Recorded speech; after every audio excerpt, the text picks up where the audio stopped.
वो इस चीज़ पे फोकस रह रहे होते हैं अपने 4 साल में कि just we have to do presentations, assessments, जो डेटाबेस, एल्गोरिथम्स हैं, एनालिटिकल स्किल्स हैं, ये सारी चीज़ें आपकी बेस होती हैं। हम इन सब चीज़ों को कंसिडर कर रहे होते हैं। तो हमारा बिलीव ये होता है कि जब उसकी बेसिक्स क्लियर हैं, जब उसकी बेसिक्स स्ट्रॉन्ग हैं, तो आगे किसी भी स्टैक पे कंफर्टेबल होकर काम कर सकते हैं। स्टूडेंट्स क्या समझते हैं कि हम अच्छी यूनिवर्सिटीज़ में चले जाएंगे तो ही हमें अच्छी जॉब मिल रही होगी। जब आप साथ साथ स्टडी कर रहे होंगे कैम्ब्रिज यूनिवर्सिटी में, साथ साथ खुद को इम्प्रूव कर रहे होंगे, तो आप एक अच्छी कंपनी में जॉब कर सकते हैं।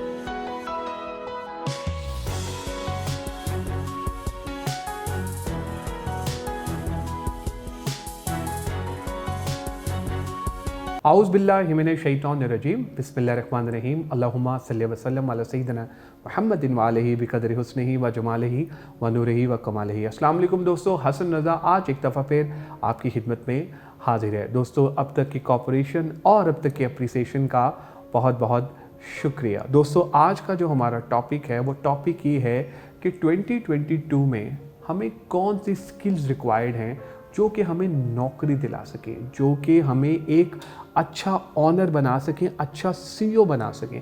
कौन से ऐसी टेक्निकल स्किल्स हैं जो कि हमें रिक्वायर्ड हैं और कौन से ऐसी सॉफ्ट स्किल्स हैं जो कि हमें रिक्वायर्ड हैं 2022 में। और हम इस पे भी बात करेंगे कि 2022 में कौन सी ऐसी नौकरियां हैं, हॉट जॉब्स हैं जो कि अवेलेबल हैं मार्केट में। दोस्तों, इस इम्पॉर्टेंट टॉपिक पे बात करने के लिए हमने दावत दी है one of the top notch senior technical recruiter. जी हाँ, ये बहुत सारी हायरिंग करते हैं, ये बहुत सारे लोगों के इंटरव्यूज़ करते हैं। दोस्तों, इनका नाम है Abdul Wahid. Abdul Wahid is currently working as a senior technical recruiter at BrainX. आइए मिलते हैं अब्दुल वहीद से और जानते हैं उनका expert opinion. Thank you very much Abdul Wahid for joining us today and I am super excited that you are with us. Thank you so much Hasan bhai for inviting over here.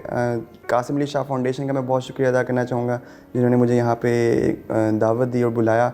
और मैं आज इस टॉपिक पे बात करने के लिए मैं खुद को बहुत ऑनरेबल फील कर रहा हूँ कि आपने इस काबिल समझा मुझे कि मैं जो है कुछ बोल सकूँ इस फोरम के थ्रू। ग्रेट। अच्छा अब्दुल वहीद, माशाल्लाह काफ़ी अरसे से आप एचआर में काम कर रहे हैं, टेक्निकल रिक्रूटमेंट आपने काफ़ी की है, काफ़ी स्टार्टअप्स के साथ भी काम किया है।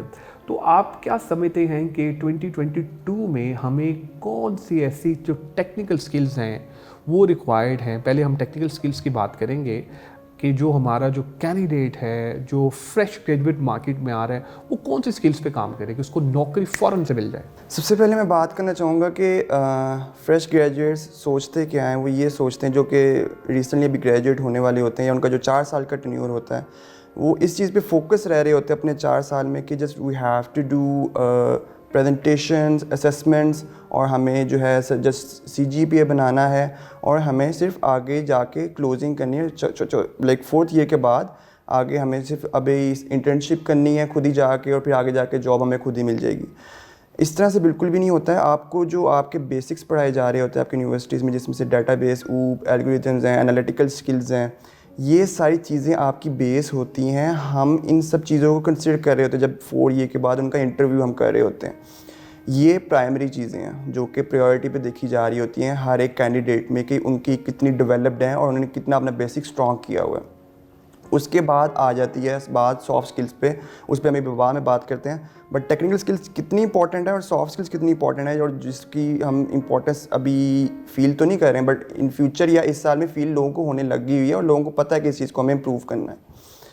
टेक्निकल स्किल्स में जब आप एक स्टेप आगे हो जाते हैं, आप अपनी बेसिक्स को जो है वो अच्छे से इम्प्रूव कर लेते हैं, तो हमारा क्या बिलीव होता है, हमारा बिलीव ये होता है कि जब उसकी बेसिक्स क्लियर हैं, जब उसकी बेसिक्स स्ट्रॉन्ग हैं, तो आगे किसी भी स्टैक पे कंफर्टेबल होकर काम कर सकता है। उसको किसी भी किस्म की प्रॉब्लम्स नहीं आ सकती हैं, चाहे वो RR हो, लारावेल हो या मर्न स्टैक हो। उसको कोई भी स्टैक सिखाया जा रहा होगा वो सीख लेगा क्योंकि उसकी बेस स्ट्रॉन्ग है। तो ये हमारा एक बिलीव है जिसकी वजह से हम जो है इंटरव्यूज़ पे हम ये चीज़ों पे फोकस कर रहे होते हैं। अच्छा अब्दुल वहीद, जब हम आपके साथ सेशन प्लान कर रहे थे तो क्योंकि हमें क्वेश्चंस भी रिसीव होते हैं हमारे फॉलोअर्स की तरफ से, तो एक क्वेश्चन ये था कि सर मैं ROR, मर्न या PHP लारावेल सीखना चाहता हूँ, क्या इसको सीखने के लिए मुझे अपनी डिग्री भी इम्प्रूव करनी पड़ेगी? इस चीज़ पे मैं 2 सजेशंस देना चाहूँगा जो कि प्रॉब्ली सबके लिए बहुत ज़्यादा बेनिफिशियल होगी।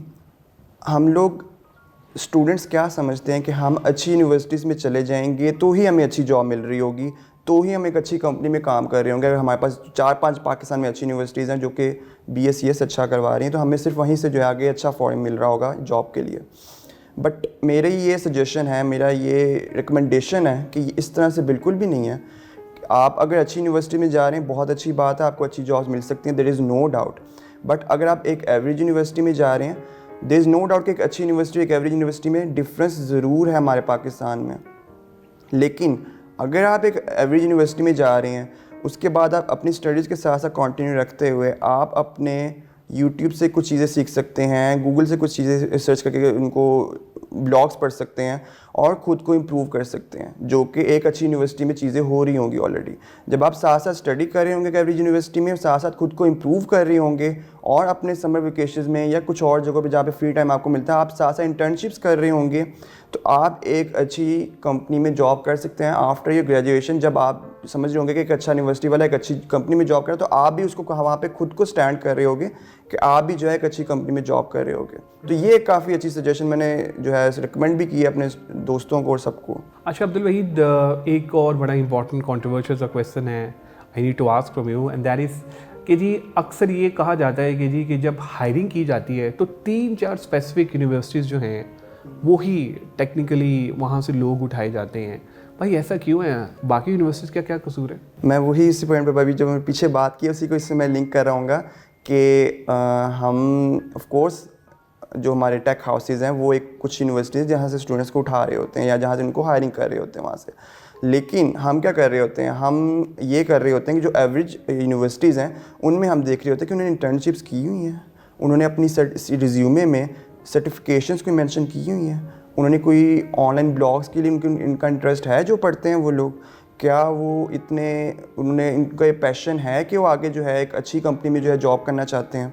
तो ये चीज़ें हम कंसिडर करके एवरेज यूनिवर्सिटीज़ को भी इंटरव्यू के लिए बुला रहे होते हैं, असेसमेंट उनसे करवा रहे होते हैं, क्योंकि एक हमारी जो स्टैंडर्ड असेसमेंट है वो एक अच्छी यूनिवर्सिटी वाले के लिए भी है और एक एवरेज यूनिवर्सिटी वाले के लिए भी है। तो वो जो मर्ज़ी क्लियर कर ले, हमें उससे कुछ लेना देना ही नहीं है। वो जो भी असेसमेंट क्लियर करेगा वो आगे प्रोसीजर के लिए कंटिन्यू हो जाएगा, इवन वो मैट्रिक और FA पास हो। इवन वो मैट्रिक हो FA पास हो। अच्छा, लेकिन असेसमेंट क्लियर कर ले तो वाजेगा। असेसमेंट क्लियर करना बहुत ज़रूरी है। असेसमेंट क्लियर तभी हो रही होगी जब आपकी डाटाबेस ऊप इस तरह के कुछ टॉपिक्स हैं हमारे जो कि आपको क्लियर करने चाहिए और उसमें आपकी बेसिक स्ट्रॉन्ग होना बहुत ज़रूरी है। फिर ऑफ कोर्स उसके बाद एक इंटरव्यू प्रोसेस है, उसमें भी आपको डीप जाके बातें पूछी जा रही होती हैं। ये डीपली हम इन टॉपिक्स पे ज़रूर इसलिए जा रहे होते हैं कि वो आगे किसी भी स्टैक में जाए तो कंफर्टेबली वो उसको अडॉप्ट कर सके और उसको कोई प्रॉब्लम ना आ रही हो किसी भी किस्म की। अब ज़रा हम बात कर लेते हैं सॉफ्ट स्किल्स के ऊपर। श्योर। तो आप क्या समझते हैं कि कौन से सॉफ्ट स्किल्स जो है रिक्वायर्ड है, पर्टिकुलरली ज़रा कम्युनिकेशन स्किल्स के पर्सपेक्टिव से बताएगा, क्योंकि आप बहुत डेवलपर्स हायर करते हैं तो अंग्रेज़ी का बड़ा मसला आता है। सॉफ्ट स्किल्स में सबसे पहले कम्युनिकेशन, लेकिन उसके बाद मैं टीम प्लेयर पे आऊँगा। टीम प्लेयर पे बात करना, टीम वर्क पे बात करना बहुत ज़्यादा ज़रूरी है आजकल के फ्रेश ग्रेजुएट्स के लिए।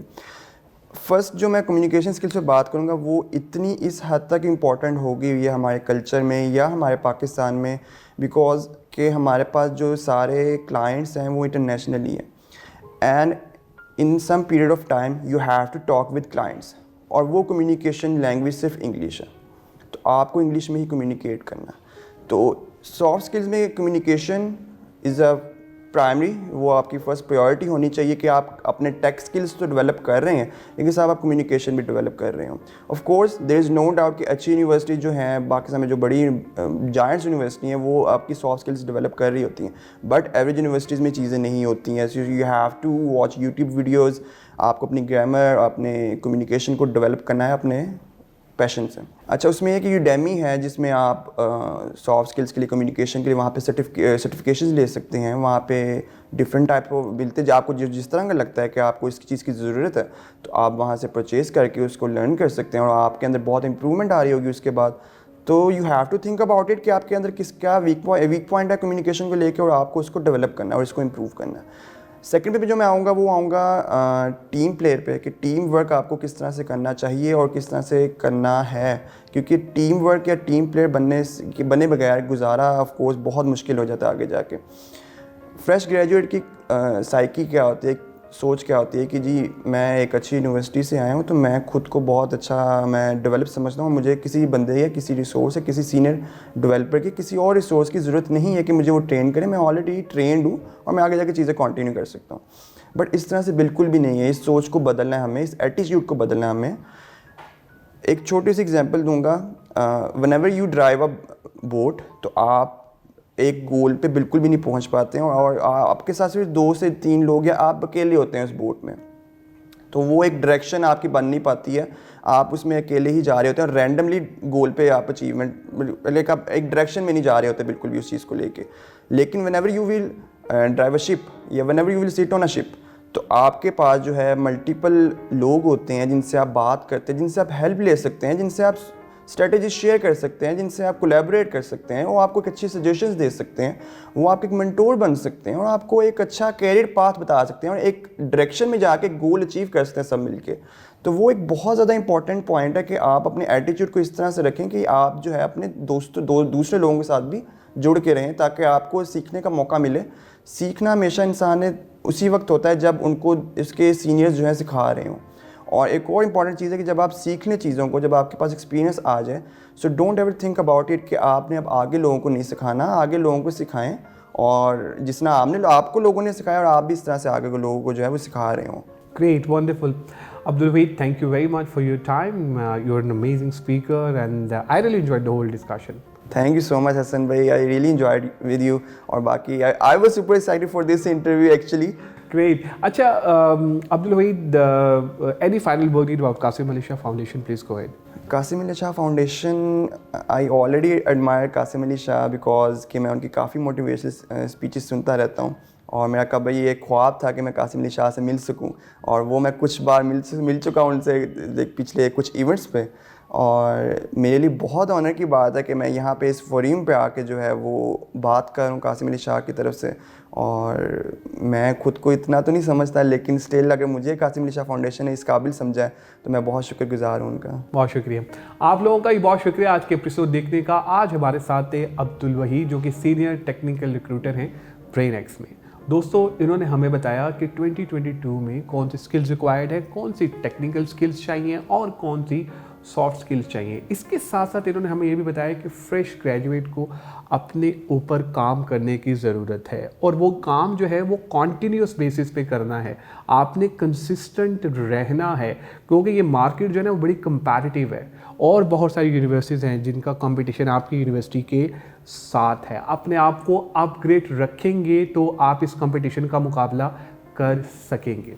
दोस्तों, अपना फीडबैक हमसे ज़रूर शेयर कीजिएगा ताकि हम भी इम्प्रूव कर सकें। दुआओं में याद रखिएगा। इंशाल्लाह अनकरीब एक नई टॉपिक, एक नए गेस्ट के साथ आपकी खिदमत में दोबारा हाजिर होऊंगा।